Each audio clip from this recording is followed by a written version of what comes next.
challenging message that Paul has for us, really for all of us in this time. I don't know how many of you started the day by reading the news today. I happened to read it instead of hear it, which is usually the opposite way around. But I was at Bristol Glen answering emails, and I opened up the browser, and the first thing that shows up is MSN, and on MSN there are all the headlines, and what do I see but that Steven Sotloff, I think is his name, another journalist, got beheaded, probably yesterday or the day before. And of course that video was sent to family members and for the world to see on the internet, and the President Obama confirmed that it really was him and he really did get beheaded. And I'm thinking to myself, we've got to get those people, that's all I can think. Because who wants to sit and watch beheading after beheading, watch people being isolated on a plateau, starving to death, people being driven out of their homes, people being used as human shields? I mean, when is enough enough? But every time we turn on the news, it seems like people are killing each other, people are looting stores and taking advantage of the pain of others and the pain that others are experiencing. People are reacting to situations with more violence, causing harm to others. I mean, all I can think of is Palestine and Israel, right? Palestine sends a missile into Israel, and Israel sends 15, and then Palestine sends 20, and then Israel sends 25, and it just goes back and forth, and everybody in between are caught in the rubble, literally. As the Middle East crisis goes on, as the crises break out in our own country, I see more and more people reacting out of fear and out of anger. I've heard people say that we should just bomb the heck out of the Middle East and send it back to the first century BCE, right? Like send it back to the Stone Age, even further than the first century. Send it way back to the time of the cavemen. Just bomb the heck out of them and just take care of them once and for all. Of course, the people in the Middle East, 90% of them aren't the ones killing anybody. They'd be the ones getting bombed while the other guys hide in some cave and survive the nuclear holocaust that everybody else dies in. So I don't know that that's the right answer, but that has certainly been thrown out there. We should just bomb them and be done with it. I've heard people in the riots out in Missouri calling for the deaths of police officers and vice versa.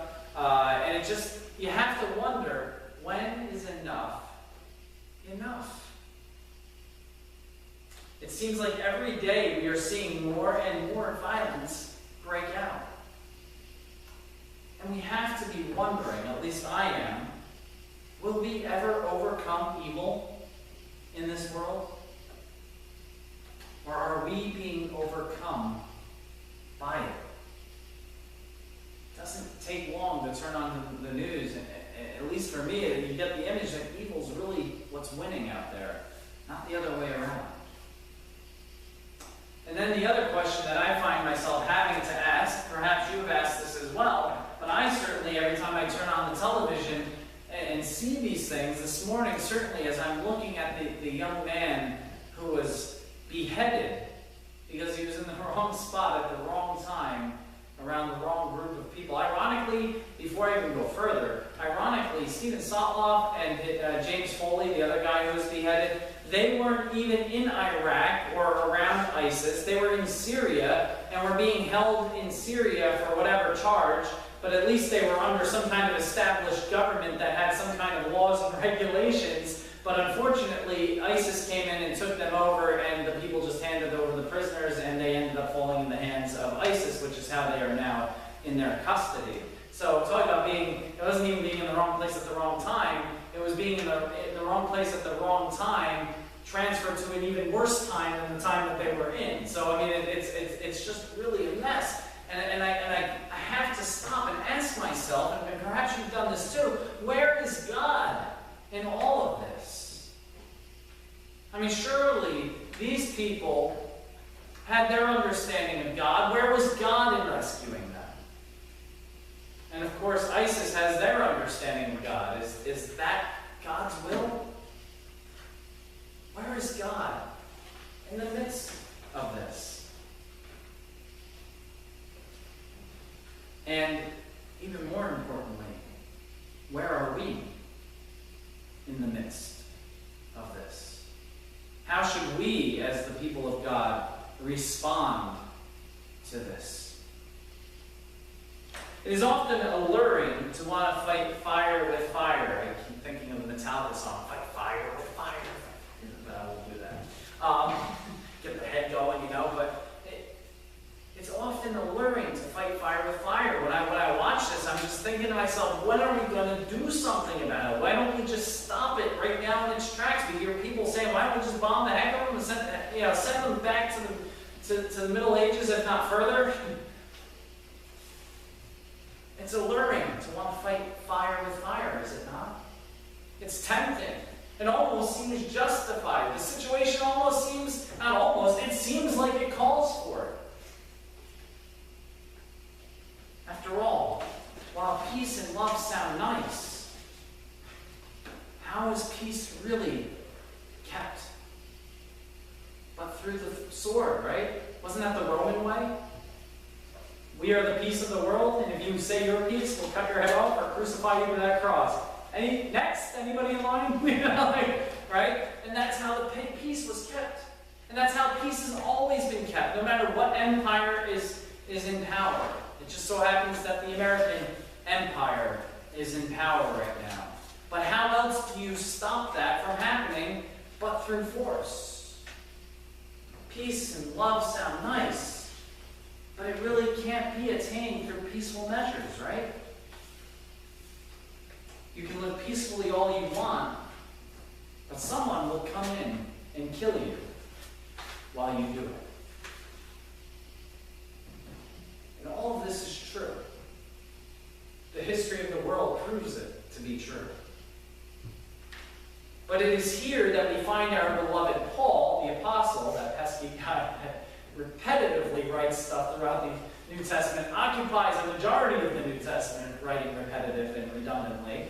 That pesky Paul, our beloved brother in Christ Paul, instructing us in the way that Christ prescribes us to live in. Do not be overcome by evil, Paul says. But what does Paul mean by being overcome by evil? Well, thanks be to Paul, God, sorry. He doesn't leave any rock unturned, does he? And he gives us a rather long list of what it means to not be overcome by evil. Paul says that as followers of Christ, we should be doing the following things. We should be really loving people. Isn't that a novel thought? Really loving. Don't just pretend to love people. Really love them.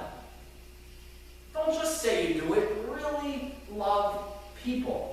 Now that may sound easy until you're driving down the parkway or even down Stillwater Road behind a tractor when you're late for work. It's like, come on! I'm loving you, but can I love you elsewhere? Move, right? It's funny, you go down to the south, you don't really hear horns beeping. If you do, you're like, whoa, what was that? Around here, you hear horns beeping every 5 seconds. It's not a big deal. You go to New York, forget about it, right? Really love people, Paul says. If we're following Christ, we should be working hard in serving the Lord.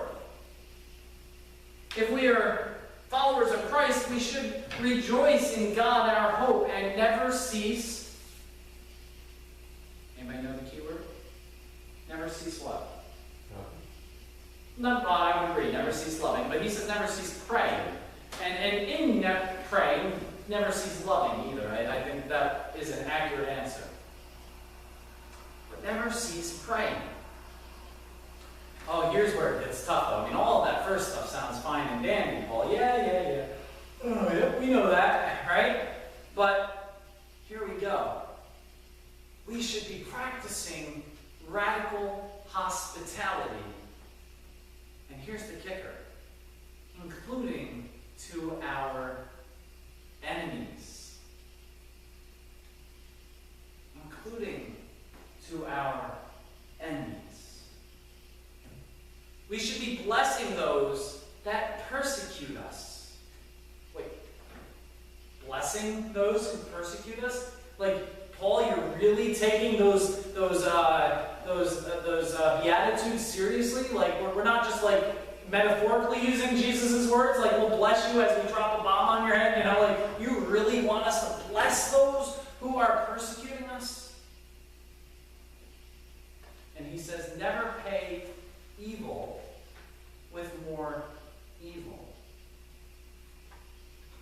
We should be at peace with everyone, Paul says, whether or not they are at peace with us. We should never play God by taking revenge. And we should be loving our enemies. Oh, he said it twice. What's up with that, you know?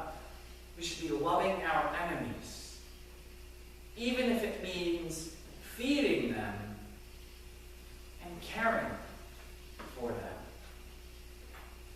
And then he says we should be heaping burning coals upon their head through our kindness. Now, that part we kind of like, because, I mean, anybody ever had the desire to heap burning coals on someone's head? I know I have, you know? But that's not what Paul means by it. Yes, that would be gratifying to dump burning coals upon the heads of people beheading our countrymen, right? Like, that sounds great. But that's not what Paul's saying.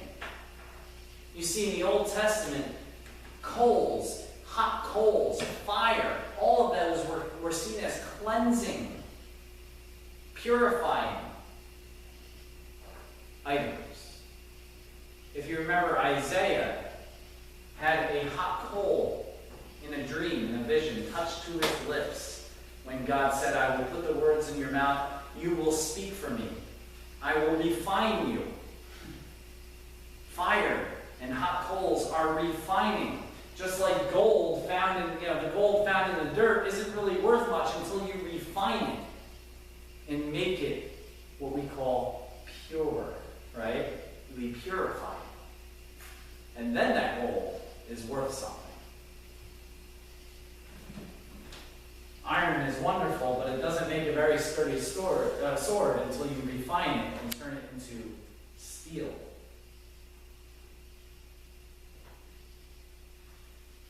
The fact of the matter is, these burning coals that we're to heap on people's head are to do two things. Refine the people we're heaping them on, sure, hopefully. It may or may not happen, but at the very least, they're refining us as well. Because if we are living in a way that is godly, if we are living in a way that is peaceful, if we're living in a way that is loving, if we are living in a way that is purifying, then at the very least it will be changing us, whether or not it changes our enemies. So Paul says we should be heaping burning coals upon their head through kindness. To not do these things, Paul says, is to be overcome by evil. However, if we live in the Spirit of God, and if we live in the spirit of the list that Paul provides for us, based on Christ's examples and Christ's teachings, then we will truly be overcoming evil. Just the way Jesus overcame evil.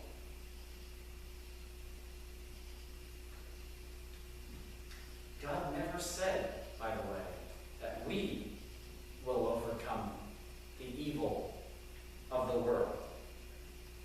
God never said we will overcome the evil of the world. Nowhere in the Bible did it say, O mortal, O son of man, thou shalt remove the evil of the world.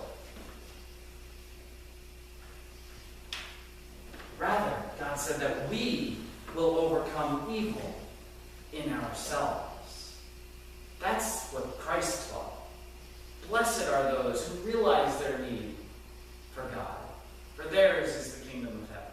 Blessed are those who mourn, for they shall be comforted. Blessed are those who are neglected, for they shall be taken care of. Blessed are those who are merciful, for they shall be shown mercy. Blessed are those who are peacemakers, for theirs is the kingdom of heaven. And they shall be called children of the Most High. God never said anything about us changing the world, but us changing ourselves. What the world doesn't make it okay for us to do it. God is calling us, even if it costs us our lives. God is calling us to not lose our souls in place of gaining the world. You know, we hear that scripture where Jesus says, "What does it profit a person if he or she gains the whole world and loses his or her soul in the process?" We often attribute that to money and think about money. What if you gain all the riches of the world? But Jesus never said anything about money, but just gaining the world. Whether it be through money, through power, through revenge, through bitterness, through however we gain the world and make it a part of us and make ourselves a part of the world. What does it profit a person if he or she gains the whole world and loses their soul in the process?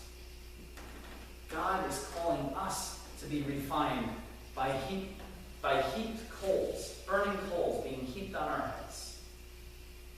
And then he's asking us to be that kindness which will heap coals upon the heads of others. Whether they react to it or not, it does not matter. Remember that there are 99 reasons why we shouldn't do something.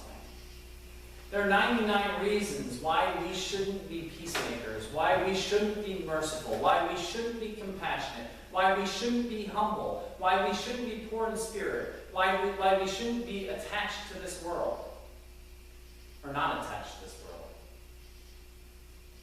99 reasons why, but one reason why we should be compassionate, why we should be merciful, why we should be just, why we should be humble, why we should be peacemakers.